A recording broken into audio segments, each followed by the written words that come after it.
Thank you, Ken Corley.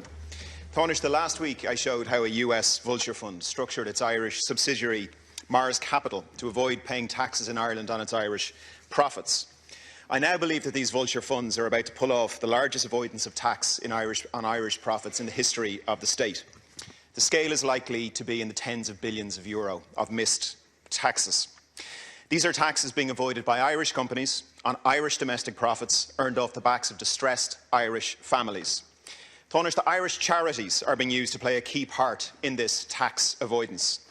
Mars Capital is owned by a registered charity called the Matheson Foundation.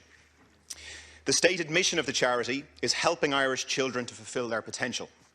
It contributes to causes including the ISPCC, Barnardos and the Temple Street Children's Hospital. The charity does not mention its ownership of Mars Capital. One reporter I spoke with believes that the charity may own more than 200 companies. So at a time, Tánaiste, when public faith in the charity sector has been rocked yet again, a children's charity is being used to help a vulture fund avoid paying taxes to the Irish state on its Irish profits. And it's very effective. In spite of annual revenues in year one of over €14 million, Mars Capital paid total corporation tax to the Irish state of €250. Companies like Mars are known as Section 110 companies, and a Section 110 was introduced in 1997 to allow the IFSC win global securitisation deals. These involve global companies structuring global assets in Ireland. Their profits weren't earned here, so Section 110 helps these companies avoid paying taxes here on those profits. Tánaiste, the vulture funds are now using Section 110 companies to avoid paying taxes in Ireland on Irish profits. Section 110s were not created to reroute Irish domestic profits to offshore locations. However, my understanding is that almost all of the vulture funds whose profits are Irish-generated have Section 110 status. How big is the scale of the tax avoidance by these vulture funds? Irish companies typically pay about 30% tax on their profits between corporation tax and dividends tax. Vulture funds typically target minimum returns on their Irish investments of 15 to 20% per year over 7 to 10 years.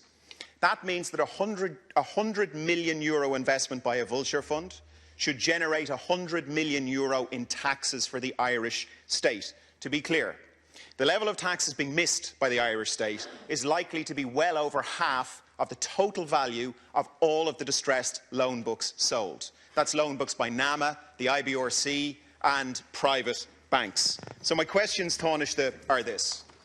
Will you direct revenue to cancel Section 110 status for all vulture funds in Ireland? Will you provide revenue with the extra resources to execute this quickly and to reclaim back taxes? Thank you, Deputy. Will you direct the charity regulator to pull charity status where that charity is being used to help avoid Irish tax on Irish profits? And finally, Tánaiste, will you direct NAMA to not sell assets to vulture funds if these funds are structured to avoid Irish taxes on Irish profits? Thank you, Deputy. Tánaiste. Thank you, Deputy. Well, Section 110 Taxes Consolidation Act of 97 sets out the taxation regime for securitisation and other structured finance transactions. Under the Taxes Act, a qualifying Section 110 company is chargeable to tax at 25%, but has its profits computed by reference to the rules available to trading companies. As a result, the companies are generally structured in such a way that they are effectively tax neutral.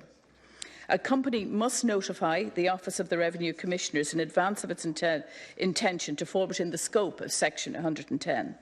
The companies are required to pay their taxes and file their tax returns in the same way as all other companies and are subject to the same monitoring by the Revenue Commissioners. It's important to note that point, of course. I understand that officials from the Department of Finance and the Revenue Commissioners are currently examining recent media coverage, and indeed you have raised this before Deputy Donnellan, as has Deputy Doherty, concerning the use of certain vehicles for property investments.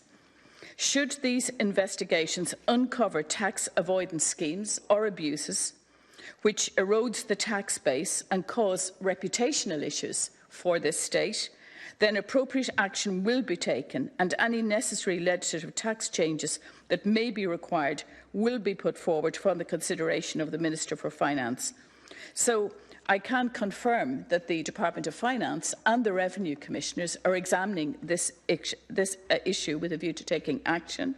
I would also respond to the point that you've made in relation to charitable status.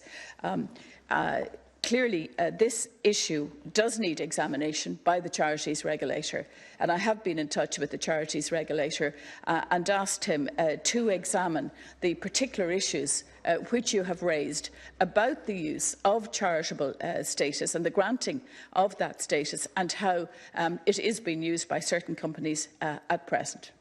Thank you, Taoiseach. Deputy Donnelly, 1 minute now. Taoiseach, thank you for your answer, and I am very glad to see that the government is taking this seriously. We could be looking at missed taxes to the Irish state in the tune of €1 to €2 billion a year. Could be more. If it is €1 billion a year, that equates to about €20 million a week in missed taxes. Now, Section 110s were set up for a legitimate reason back in 1997 under the Consolidation Act. They are now being used by nearly all of the vulture funds to take profits generated in Ireland. And really frustratingly, profits generated in Ireland by ordinary decent families trying to pay their way out of negative equity and distressed mortgages. The Section 110 was never intended to be used to pull Irish-generated profits out of the country.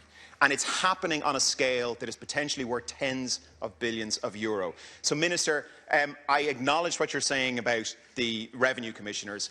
Can I ask you to come back to the House as a matter of urgency, ideally before the recess, because what we should be doing is in the finance bill coming up in the budget, or even before that, we should be shutting this down. Thank you. Taoiseach, 1 minute to conclude. Well, I will repeat what I've said, that officials from the Department of Finance and the Revenue Commissioners are currently examining particularly the use of certain vehicles for property investments. And this is clearly an issue of concern, particularly the points you've raised yesterday in relation to the use of charitable status. I do believe that that needs investigation myself, and the Minister for Finance will obviously take note of the outcome of the investigations that the Revenue and Department of Finance are doing at present in relation to this issue. And no doubt, if it needs addressing, he will address it in a comprehensive way in the budget. But I think it's important that we have a full analysis of the situation first, so that we get the entire picture put on the table and see what the results of the investigations are, to see if changes are necessary. Thank you very much.